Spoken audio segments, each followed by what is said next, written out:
اعوذ باللہ من الشیطان الرجیم، بسم اللہ الرحمن الرحیم۔ ناظرین، انسان نے جب جہاز کی ایجاد کی تو اس نے دنیا کو سمیٹ کر رکھ دیا۔ سالوں کا سفر دنوں میں طے کیا جانے لگا۔ یہ سفر نہ صرف وقت کی بچت ہے بلکہ آسانی سے بھی بھرپور ہے۔ جو وقت گزرتا جا رہا ہے، ہوائی سفر کے لیے جہازوں میں بھی ترقی ہوتی جا رہی ہے، مگر اتنی ترقی کے باوجود یہ جہاز کسی نہ کسی وجہ سے زمیں بوس ہو جاتے ہیں، جس سے مالی نقصان کے ساتھ ساتھ جانی نقصان کا بھی سامنا کرنا پڑتا ہے۔ میں ہوں محمد مزمل اور آپ دیکھ رہے ہیں دا وائس آف مزمل۔ ناظرین، آج میں اس ویڈیو میں آپ کو پاکستان میں ہونے والے 5 بڑے ہوائی حادثات کا بتاؤں گا جنہوں نے بے شمار انسانی جانوں کو اپنی لپیٹ میں لے لیا۔ نمبر 5، 3 نومبر 2015 کو شاہین ایئر لائن کا بوئنگ 737 طیارہ 100 سے زائد مسافروں کو لے کر کراچی سے لاہور کی طرف روانہ ہوا۔ اس طیارے کی بدقسمتی کہیں یا اس میں موجود مسافروں کی خوش قسمتی، لاہور ایئرپورٹ پر لینڈنگ کے دوران اس کا ٹائر پھٹ جانے کی وجہ سے یہ طیارہ رن وے سے پھسل گیا۔ جہاز کے پائلٹ نے لینڈنگ سے قبل لاہور ایئرپورٹ پر موجود متعلقہ حکام کو بتایا تھا کہ اس جہاز کے لینڈنگ گیئر میں فالٹ آ چکا ہے اور جہاز کی ایمرجنسی لینڈنگ کے بارے میں آگاہ کیا۔ ایئرپورٹ پر فائر بریگیڈ اور تمام ایمرجنسی سے نمٹنے والے حکام پہنچ چکے تھے۔ مسافروں کی خوش قسمتی کہ صرف 10 مسافروں کو معمولی زخم آئے تھے۔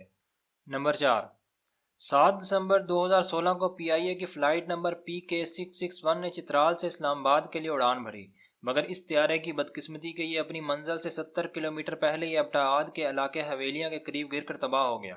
اس فلائٹ میں پاکستان کے لیجنڈ جنید جمشید سمیت 48 مسافر اپنی جان کی بازی ہار گئے۔ کنٹرول ٹاور کا کہنا ہے کہ جہاز کے پائلٹ نے شام 4:09 پر بتایا کہ جہاز کے انجن میں ٹیکنیکل فالٹ آ چکا ہے، اور کچھ دیر بعد پائلٹ نے مے ڈے کی کال کی اور اس کے بعد جہاز کا کنٹرول ٹاور سے رابطہ منقطع ہو گیا۔ پی آئی اے کی ایئر بس A320 91 مسافروں اور 8 عملے کے ارکان کو لے کر 22 مئی 2020 کو لاہور ایئرپورٹ سے کراچی کے لیے روانہ ہوئی، مگر اس میں موجود بدقسمت سواروں میں سے کوئی بھی نہیں جانتا تھا کہ اب وہ اپنی منزل تک پہنچ سکیں گے یا نہیں۔ منزل سے صرف کچھ منٹ کی دوری پر یہ بدقسمت جہاز کریش کر گیا۔ ناظرین، اس کی تباہی کی وجوہات میں جو بات منظر عام پر آئی ہے وہ لینڈنگ کے وقت لینڈنگ گیئر کا نہ کھلنا ہے، جس کی وجہ سے جہاز کے دونوں انجن رن وے سے ٹکرا گئے، مگر پائلٹ کمال مہارت کے ساتھ جہاز کو دوبارہ فضا میں لے گیا۔ مگر کچھ دیر بعد اس نے کنٹرول ٹاور سے رابطے پر بتایا کہ جہاز کے انجن بند ہو گئے ہیں، اور ساتھ ہی پائلٹ نے مے ڈے کی کال کی، مگر دوسری لینڈنگ کے وقت ایئرپورٹ سے ملحقہ رہائشی علاقے پر یہ طیارہ گر کر تباہ ہو گیا۔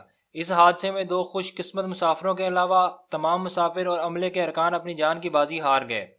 خوش قسمتی سے رہائشی علاقے سے کوئی بھی شخص اس حادثے میں جاں بحق نہیں ہوا۔ نمبر 2، بھوجا ایئر لائن کا طیارہ BHO 213 20 اپریل 2012 کی شام کو 5 بجے کراچی سے اسلام آباد کے لیے اڑا۔ اس میں 121 مسافر اور عملے کے 6 ارکان موجود تھے، جن کی منزل پاکستان کا دارالحکومت اسلام آباد تھا، اور شام 6:50 پر اس طیارے نے اسلام آباد ایئرپورٹ پر لینڈ کرنا تھا، مگر ایئرپورٹ پر لینڈنگ سے کچھ منٹ پہلے ہی خراب موسم کے باعث یہ تباہ ہو گیا۔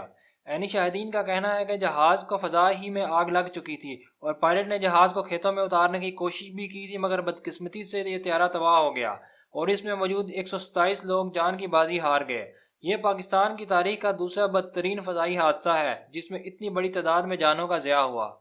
نمبر 1، 28 جولائی 2010 ایئر بلو فلائٹ نمبر 202 146 مسافروں اور 7 عملے کے ارکان کو لے کر کراچی سے اسلام آباد کی طرف روانہ ہوئی، مگر یہ طیارہ اسلام آباد ایئرپورٹ پر لینڈ کرنے سے پہلے ہی خراب موسم کے بعد اسلام آباد کے مضافات میں موجود مارگلہ کی پہاڑیوں سے ٹکرا کر تباہ ہو گیا۔